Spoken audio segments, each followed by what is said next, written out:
So, obviously, Sunday was a day to reflect back on what we did, offense, defense, special teams, after a win, right? So I think the teaching moments are so much better after a win than they are after a loss. Just a little bit bigger ears, more open eyes. A lot of different things for our guys to learn. I thought they handled that very, very well. We honored the guys that did. Obviously, today we're still learning of different awards, so I thought I'd give you guys a little tidbit. One of the things we want to do going to Penn State, we wanted everybody to be in a certain look: orange hat, white jerseys, orange pants, and blue gloves. Before the game, I'd made a point about that in our program. All offensive skill players, if you're going to handle the football, you don't wear sleeves, right? I knew it was getting a little bit colder out there. Guys that wear sleeves have a tendency to make the ball a little bit more susceptible to come out or be a little bit slick. We actually had a player Thursday during practice that was running a kickoff return as a look team player, and he had the sleeves on. He's a little Florida-born player, and he hit a nice run, nice KOR return, and he was down the sideline just running. All of a sudden, the ball just squirted out of his hands. So I took that play clip and showed it to him on Friday, explaining why we have this rule, right? I've been in this business a long time. I've been in some cold weather games. I was in the NFL. Saw two organizations that had the same rule. If you're an offensive player, you don't wear sleeves. And the reason we wear blue gloves is to match the jerseys of an opponent we might be playing that has a blue jersey on, right? So it all makes sense. Come up before the game, and George McDonald comes to me and says, Coach, Casey Washington doesn't want to wear blue gloves. I look at Casey and I said, why is that? He's like, Coach, I didn't get in time to break them in. I really want to wear my white gloves. And those of you that have talked to Casey in moments of anxiety, he's looking very deep into your soul, right? So I got Coach McDonald, who's kind of an authoritarian type receiving coach. He's upset that the blue gloves aren't on. We're moments before kickoff. I got to make an administrative decision to the moment. So I looked at Casey and I said, you need the white gloves? He said, Coach, I need the white gloves. Obviously, 60 minutes later at 9 overtimes, I'm glad I gave him the white gloves. And those gloves are now being shipped to the College Football Hall of Fame. After the game, they wanted some memorabilia. Right after the game, Bret came up to me and said, hey, College Football Hall of Fame would like some things from the game. They wanted my hat. I wear the family hat before the game. Sometimes I wear it home after the game. I'm like, they ain't get my damn hat. I love that hat. It's been with us since our first recruiting visit, and it means a lot to me, so it kind of has a soul and a purpose. But I do got a pair of white gloves that we'll send you. So now those famous white gloves, no one knew that story but me at that time. So those white gloves are now headed to the Hall of Fame. In case you got to find a new pair of gloves, they'll probably be blue. But really excited about this week's opportunity. I think the greatest thing that we can do is continue to take this program and advance it forward. I think the important part out of Saturday is obviously to get the win, to have the 9 overtimes and all that goes into it. I think that game was earned. I really do believe that our guys, I challenged the guys all week for the 74 players hopping on that plane, the coaches that were going over there with us, the support staff that we were going over there with one intent to win the football game. We're not going to play in a game, we're going to win a game. And I don't think anybody on that sideline, at least on our sideline, was surprised by the result. I said that to them at halftime, was very emphatic about that. And to have that faith for nine overtimes to replace an offensive tackle who, in my opinion, is probably one of the better players in this league, to replace a running back that went down during the course of the game, to replace a quarterback that went down during the overtime fanatic, and to have a returning quarterback to come back off the bench and throw the game-winning two-point conversion speaks of volumes about what this is. You have a defense that played extremely well, 2 inside linebackers who didn't even start in the first game. The 2 starters, Jake Hansen and C.J. Hart, have now been removed from the year, and to have those guys step into those roles, the law firm of Newton and Randolph, those guys, the way they played inside was just incredible with their extension, their hands, and Isaiah Gay, we actually gave him an MVP honor with just the way he played and really set the tone out there. So a lot of really good things. Now we jump into the Rutgers prep. We put that game to bed a little bit early yesterday. I wanted to move that behind him for 2 reasons. First off, a lot of respect for the victory and what they earned, but I also wanted them to put that behind them because there hasn't been a great amount of success over a period of time. These guys haven't learned that the expectation is what happened Saturday, not the exception, right? Like, congratulations, you did your job. Now let's go forward, right? So we put to bed the game really quickly last night. and moved into our Rutgers preparation, a team that is obviously 3-4, won their first 3 games, has faced a pretty daunting Big Ten schedule, have played very, very well against them. Unfortunately, they weren't able to have the success at the end with a victory, but in the infancy of their program, I know Coach Chiano very well. You can see the strides they've made and the way they're playing, so got a tremendous amount of respect for them, offense, defense, special teams. They have a punter that probably will rival Blake for his effectiveness and be able to affect the game and control it. An offense that's very similar to us in the fact that they are trying to be physical, run the ball. I know that's not the numbers they wanted, but you see the emphasis on it there in the throw game defensively. The defense coordinator and I have worked together a long time. I've worked with Greg at the New England Patriots, so I know a lot of coaches, Bob, on their staff. Know a lot of players and coaches. A lot of coaches on that staff that I've either worked with or been around my entire coaching career. So a lot of close ties. I'm excited about the opportunity and really excited to get back here in Memorial. I know everybody is trying to find different ways to get them here. I'm just going to make it emphatic. I'd love to have as many people in Memorial as we possibly can get. I think our guys feed off the emotion, especially that student section. The way they've showed up every time has been a big part of why I think we've played well at home. And I know that last game at home, homecoming wasn't the way we wanted, but I promise you we're a team that's getting better every week, and you're going to enjoy watching us play. So with that, open it up for questions. What does a win like that against a top 10 team mean for you as a first-year coach, and what's it mean for the program, and then what's it mean from a recruiting standpoint? Yeah, I get it. They're all, all wins matter, especially when you're trying to get to a point of relevancy.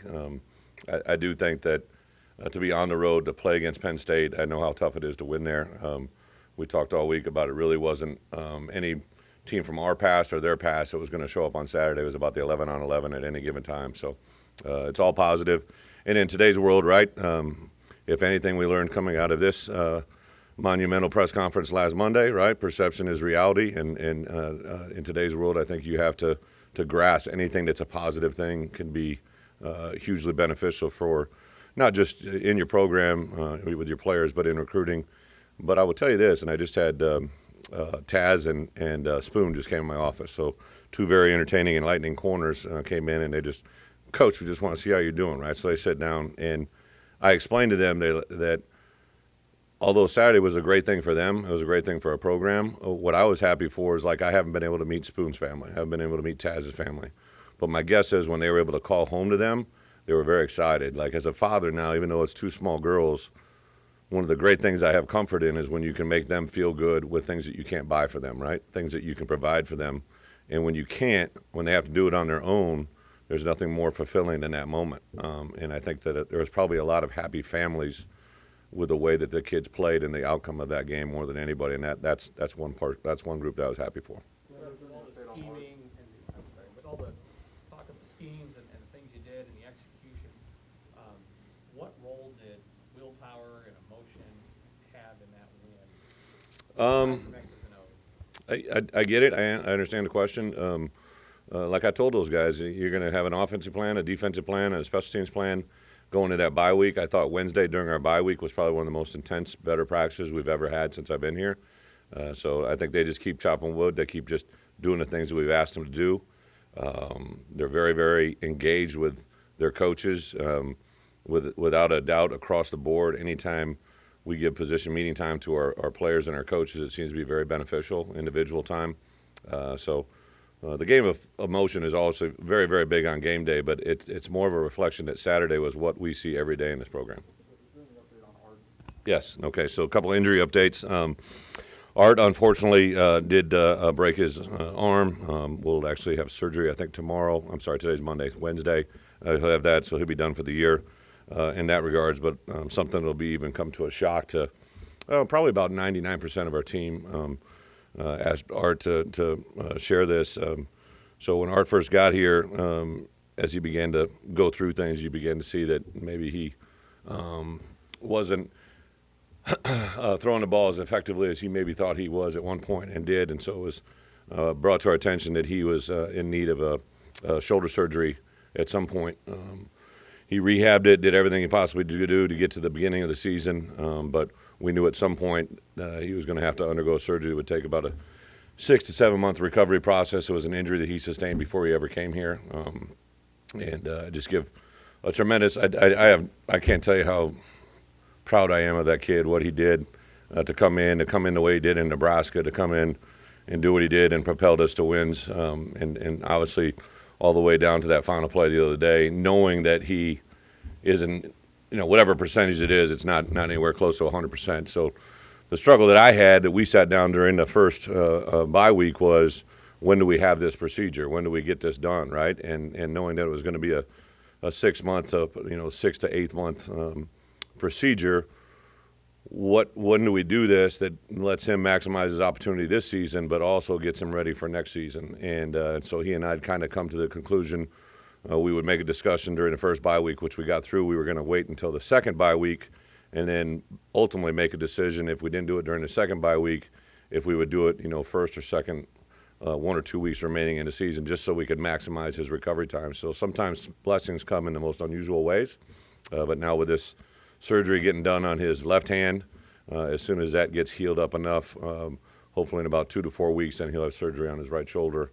Unfortunately, it'll knock him out of spring football, but he'll be back, hopefully engaged with us full time for the fall. So his teammates didn't even know. He didn't want to have anybody aware of that, or he just wasn't as good as he knows he possibly can. And to get him 100% throwing, that's what we have to do. So that's the challenge he'll have. Chase Brown, after his injury on Saturday, has already passed all of the tests that he needed to pass. He's actually biking today. Tomorrow he'll be in practice, no contact. Wednesday he'll be able to receive contact, and he should be good to go. Cleared Wednesday afternoon, Thursday. If all progresses normal, he'll be good to go. Vidarian Lowe was very, very good Saturday night after the flight back. Sunday looked well. He's progressing in the right direction. I think he'll be with us on Saturday. If not, it shouldn't be any much more than that week. And really everybody else, other than a few normal bumps and bruises, and guys played 100 snaps on offense. It was kind of tale of two cities, right? Usually your snaps marry one another, and the defensive guys had almost 35, in case sometimes 40 less snaps than the other side of the ball. So kind of a just practice as we look at it this week to kind of fit that as well. Right. Some positional changes coming out of the bye week. The swapping of Pearl and Pacho was noticeable. Just what goes into a decision like that, that you think it'll work, and how it had so much success on Saturday? Yeah, great sort. So I think one of the things that I've always prided myself on as a head coach is try to put your players in the best position to be successful. And Pouch has been very impressive since I've got here about the basic core concepts and fundamentals of what an offensive lineman has. But I'd always kind of thought, and we'd actually experimented with the issue we had is we didn't get him for the spring. We didn't get him for most of the fall. So we put him in at guard. He just wasn't comfortable. We wanted to get our best 5 offensive linemen in the field. That's why I put Pearl back inside the guard. And then really after the Wisconsin game, Sunday in staff meeting, I said, hey, this is what I see. This is what I'm going to do. Let's flip them. Explained to them both why that happened, and both of them played, probably as well as they have played this year. So I give Bart Miller a lot of credit for getting those guys ready to play, the fundamentals to do it, because it is a different game. I know everybody just thinks it's offensive line play. Guards, action happens quicker, faster, and stronger. Tackles create more space, more speed, and more edge. So it's completely two different things. And to have the bye week in there I knew was the only chance we had to do it. Coach, you talk a lot about tough, smart, dependable in your players, and you want that. How much does Art Zukowski's willingness to not tell his teammates about his shoulder define being dependable and being tough inside of your program? Probably one of the most rewarding things you can do as a coach is get to know your players, right? So I knew Art Zukowski from a couple clips that I saw on him on film, from reading some articles about him, from having other people tell me about him, right? Chris Ash, who's one of my best friends, reached out to me and he recruited Art personally. And then the first phone call I had with him, I don't know if I just talked to Art or his dad or his grandpa. I just talked to somebody who was very mature, right? I knew that. And then just to be around him on a daily basis, his presence, the players love just his communication skills, but he's a very selfless person. He's all about the team. And it's what he wanted, it's what he wished. I even told him at the time, if that's something he wanted to do the surgery right then, I'm capable. This is about making you the best you. That's what we kind of always said. I just knew, for me as a head coach, I wanted to get him in a position to have his remaining eligibility be as good as he possibly could, and that was going to come through surgery, right? And he just chose to keep his head down and grit. And then I think this week especially, right? Like I know you guys are aware of it. This game means a lot to him, right? Like because of who he is and what he represents. The outside world is going to think, oh, I feel bad for Art Sikowski because he doesn't get to play against Rutgers. If we were playing reversed order, right? Like if we were playing Minnesota this week and Rutgers next week, he would be as equally devastated to not play against Minnesota. Rutgers has nothing to do with it. He enjoys the spirit of the game. He enjoys the spirit and the intensity of what it means to play the game, and that's what makes him special. How long has Alex Hillstrom been repping tackle, and what do you see out of him? Yeah, so when we took Pouch and moved him inside, I wanted to give us the best options outside. So that meant moving Pill to the tackle position. And to his credit, he had worked primarily at right tackle because him and Pill, JP, so we put Pill over at right tackle and we moved Pearl over to left tackle, you know, to get some reps. We really, heaven forbid, I don't mean to say this, right? We just don't have the numbers that we need to have at the offensive, so to conduct practice. So we kind of had been moving bodies around, and Pill had done a lot of really good things at right tackle. He had gotten minimum reps at left, and when the decision, when V went down, I went out to always, you know, like I said last week, I go to check on our players, right? So I'm out on the field, and I said, you know, V's going to be down for some time here. He may come back in, but he's down. And Bart goes, I'm going with Pill at left. He knew right away what he's going to do, and it worked really, really well. And they adjusted things during the course of the game. Again, I give a lot of credit to Pill and his teammates. Like there was an instant rally around him. Jarasati got jumped into the barge package, right, because of that, and Blake went in and was absolutely phenomenal from barge to field goal protection. Those last couple kicks, if we don't execute them, we don't, you know, have a chance to get to the ninth overtime. And they were running right over the guard tackle gap, and Blake and Verdis Brown of all people, right? Like we lose V Low, and now Verdis, who's now on offense as an inside nose tackle, goes in and plays tackle on field goal protection and doesn't miss a beat. You know, as coaches, whenever you have one substitution, it affects everything in the bigger picture and kicking game. And I remember Reggie Bain, our offensive grad assistant, when we scored our first touchdown after V went down. I remember Reggie going, "Hey, Verdis on field goal," and I turned around, and as I was turning, I saw a wide body running in front of me.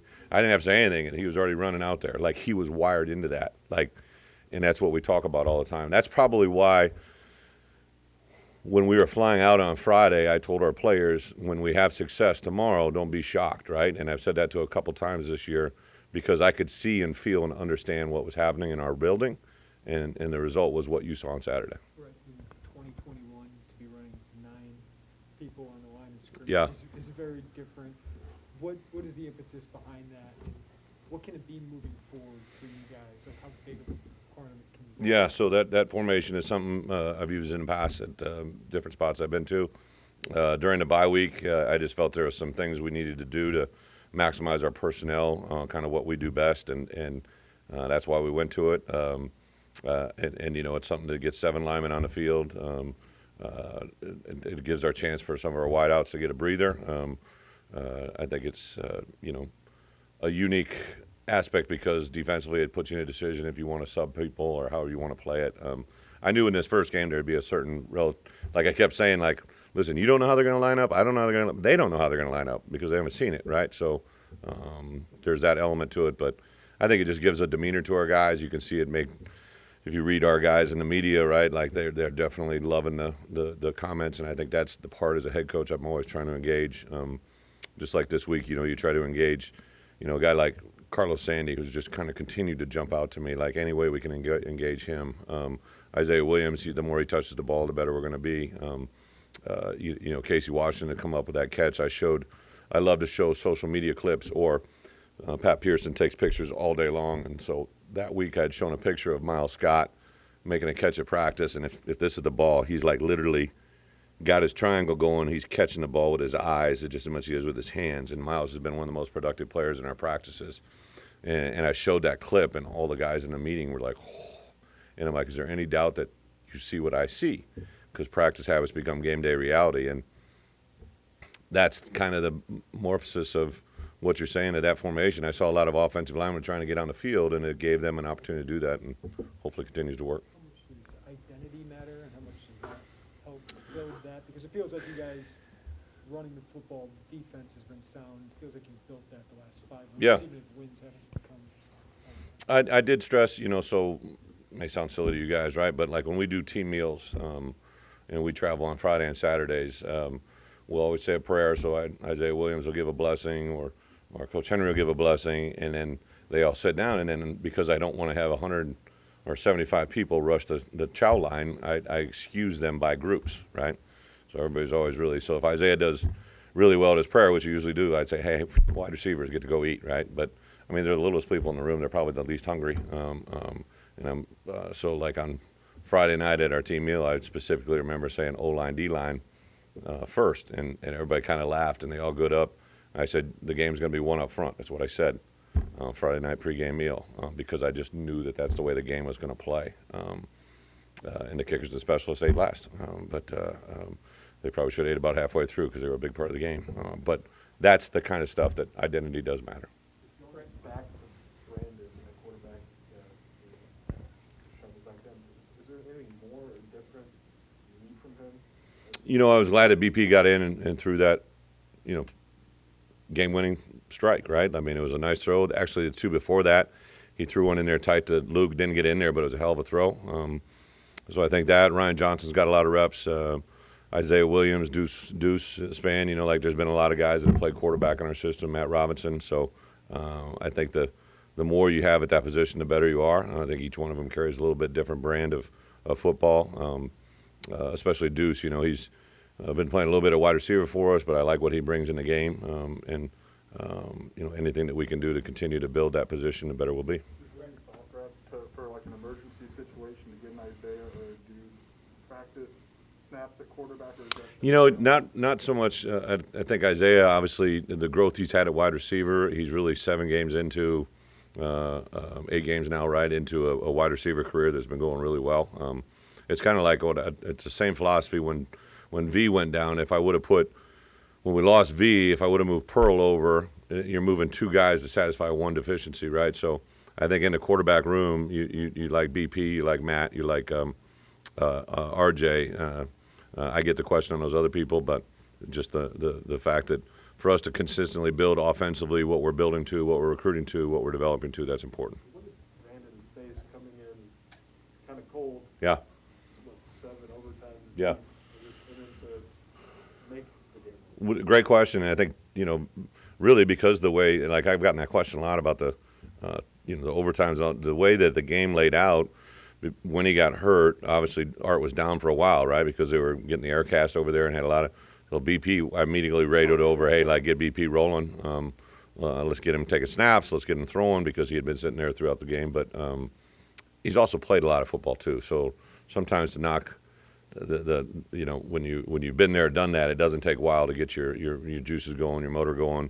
Because of the two-point format, there was quite a bit of time between each series. Even though it was going quicker than a normal 2-point, the longest transition was to take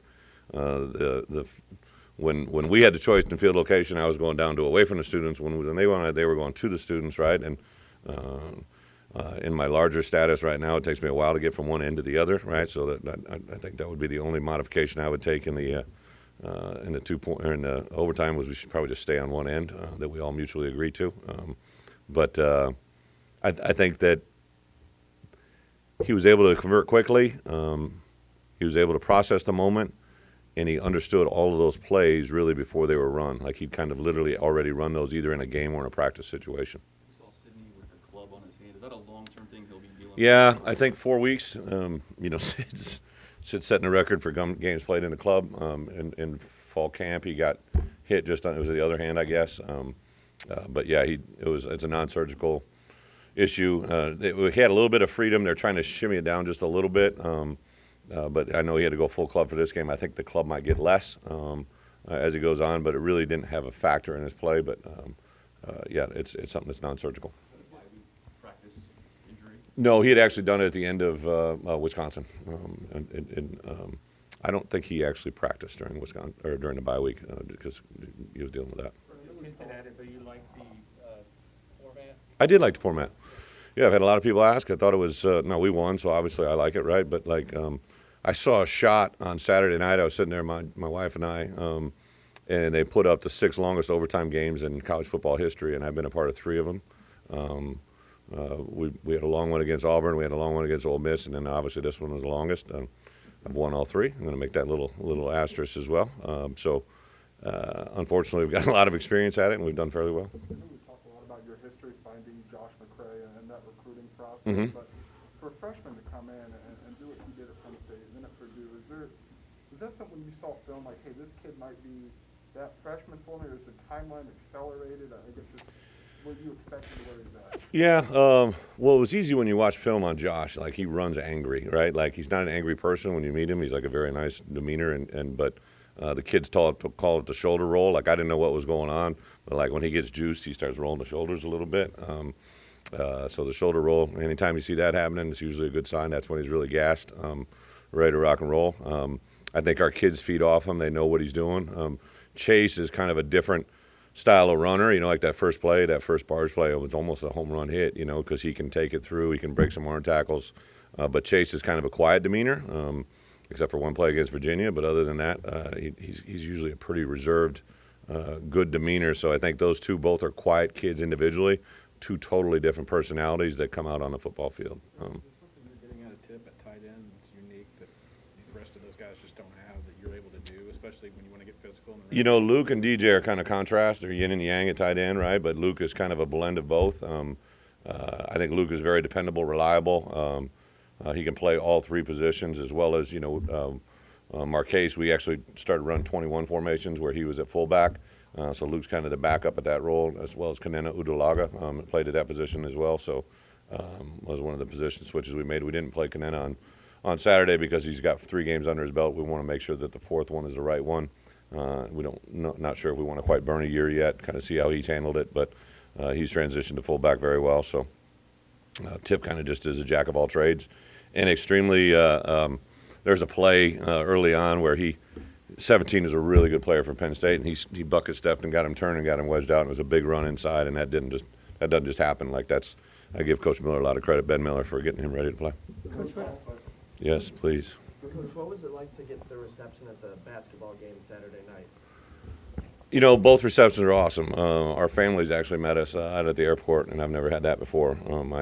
My two girls and Jen were there, and a lot of our families, some fans, so that was pretty cool. And then shortly after the game, Cassie had reached out to us at Penn State and said, would you guys have an interest? And I basically, we have an Illini council that's a position player at each group, and I told Mark Torresani, our chief of staff, just, hey, reach out. I don't want to make those. It's Saturday night, right? They just beat Penn State. Like, I was 20 at one point in my life too, right? Like, what do you want to do?